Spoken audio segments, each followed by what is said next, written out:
Okay, you've kicked off the challenge, the students are off and rolling, and now it's time for you to step into the mentoring and feedback role. And during this time, you want to think strategy, right? The kickoff set the stage, but the mentoring is all about keeping students moving forward now that they're off and running. So here is the simplest structure to follow. Schedule a monthly check-in. If the challenge runs, say, September through November, one at the end of September, and another at the end of October works beautifully. That rhythm keeps the students accountable. It gives them a close-by target to work towards and ensures that you're not cramming feedback into the last minute. After each check-in, make it student-led. Start with a simple question. Hey, give me the 30-second rundown of your product. That short pitch from them will set the tone, and then you can jump into feedback. And it keeps it tight enough that every single group gets time, even if it's just like 3 to 5 minutes each, which is great. Now, how do you know what to focus your feedback on? Well, that's where our judging criteria comes into play.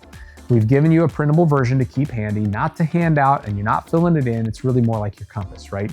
Remember, students are going to be judged in our competition based on things like usability. Is it simple and practical for someone to actually use in everyday life? That's one.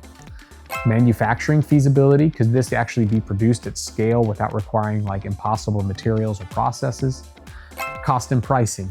Does the price point make sense compared to what people would reasonably spend for the product? And then the last one is market potential. Is there a clear audience who would want this and be willing to buy it? And that last one is critical because in the end, the really big question, the overarching question is this: does this idea solve a real problem in a way that people would actually pay for? If it's a $10,000 solution to a $10 problem, it just isn't going to win. Your job is not to grade or nitpick when you meet with students, just to guide. And even if your advice doesn't fit the rubric perfectly, it's still valuable. So for example, let's say that a group shows you a prototype that requires fragile materials. You might say, well, have you thought about what happens when somebody drops this? Or if they're chasing an idea that seems too broad, you could ask, well, who exactly is your customer here? Can you picture that person actually using it? See, those kinds of questions sharpen their thinking without giving away any kind of answers. And remember, you don't have to carry this alone. If you've got colleagues, split it up. 3 people, each of which are giving maybe like 30 to 45 minutes per month, is plenty of mentoring muscle for a Make48 challenge.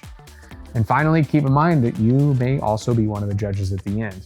Mentoring gives you a chance to shape how students prepare, but don't worry about like making it fair by holding back, because the more constructive your feedback, the better their ideas will be, and that just raises the bar for everybody. So in short, set a rhythm, keep it student-led, use our rubrics as your compass, and then just lean into your expertise. We've provided the structure and resources so you can focus on what only you can provide, which is your insight, your perspective, and your know-how.